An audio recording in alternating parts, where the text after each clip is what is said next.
Welcome to Beyond the Scoreboard. My name is Brian, and I'm going to be coming at you today with my top takeaways from the NFL's Week 2 season. If you like the content, please be sure to like and subscribe, as I'm going to be coming with more NFL content just like this all throughout the NFL season.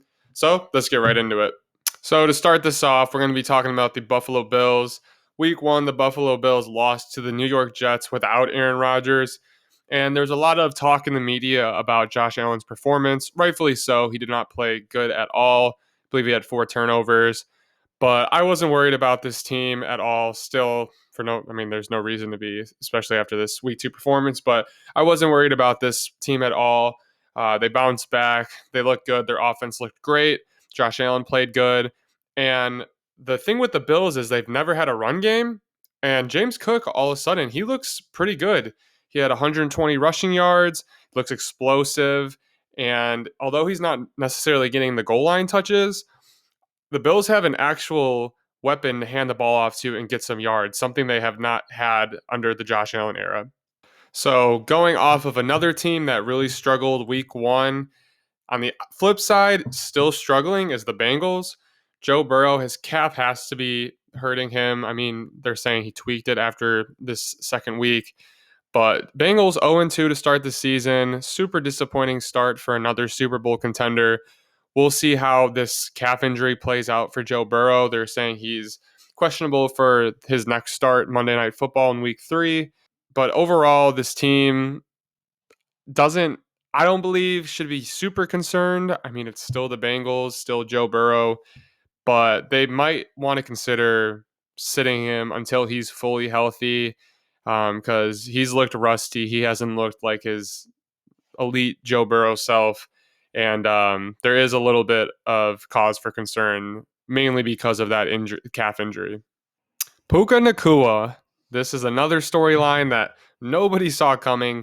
Puka Nacua, week 1, 15 targets. We weren't sure if it was, he just got a rookie, 15 targets, super random, outlier number. Week 2, 20 targets? No one saw this coming. 5th-round rookie out of BYU. I personally I've never heard of him up until these two weeks. But this is going to be interesting to see. Stafford's been feeding him. He's been getting open. And I saw people on Twitter saying, like, oh, he's playing the Cooper Kupp role. Like, once Cooper Kupp comes back, he's not going to be relevant, whatever. But he really hasn't been playing the role Cooper Kupp plays. Cooper Kupp is more of a slot receiver, and Puka's been playing more so out on the outside of the ball. So he's playing more of the Robert Woods role that Sean McVay used Robert Woods in. So it's going to be interesting to see once Cooper Kupp comes back and how these two receivers mesh well together. But Puka Nacua is super exciting to watch, mainly because we've never seen a rookie have this type of start in NFL history. On a more negative note, the injuries this year have been horrible. I don't think I've ever seen this many notable injuries to start the year through 2 weeks.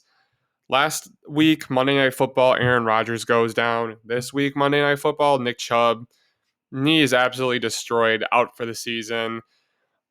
It sucks, and we're losing a lot of our players, our star players. Austin Eckler was out this week. Saquon Barkley also got hurt this week. Luckily for those guys, they're not going to be out for long term. There's just a list of guys that have gotten hurt, like Cooper Kupp. Aaron Jones was out this week.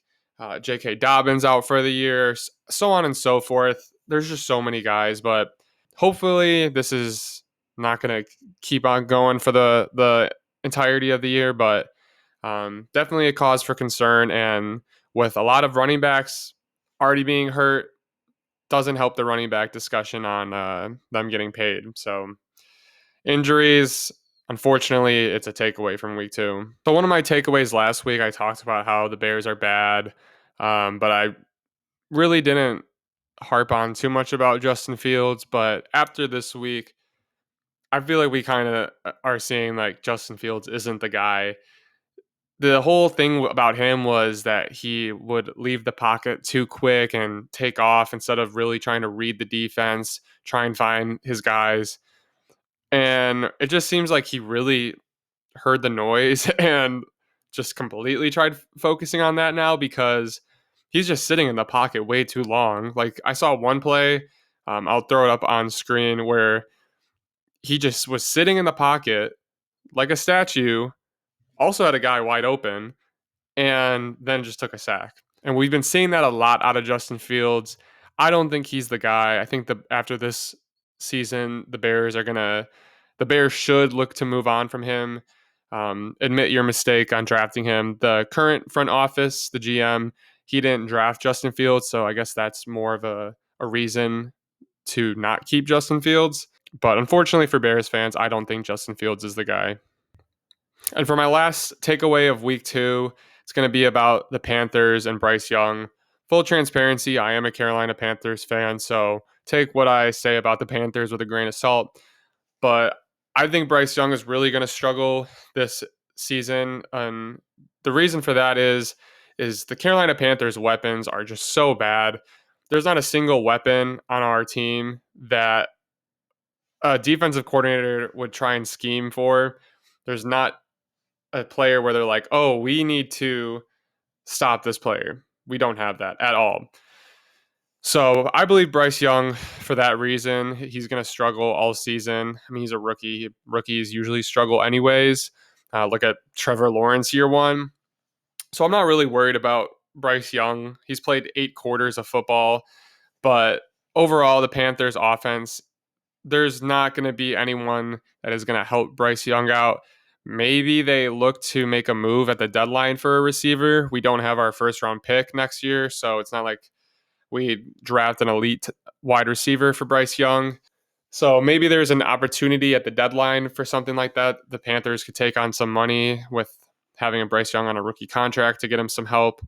Not that this year we're going to be competing, but we're going to have to eventually get Bryce Young some help because it's looking bad. And those are my takeaways for the NFL's Week 2. If you like the content, please be sure to like and subscribe as it will help my channel grow.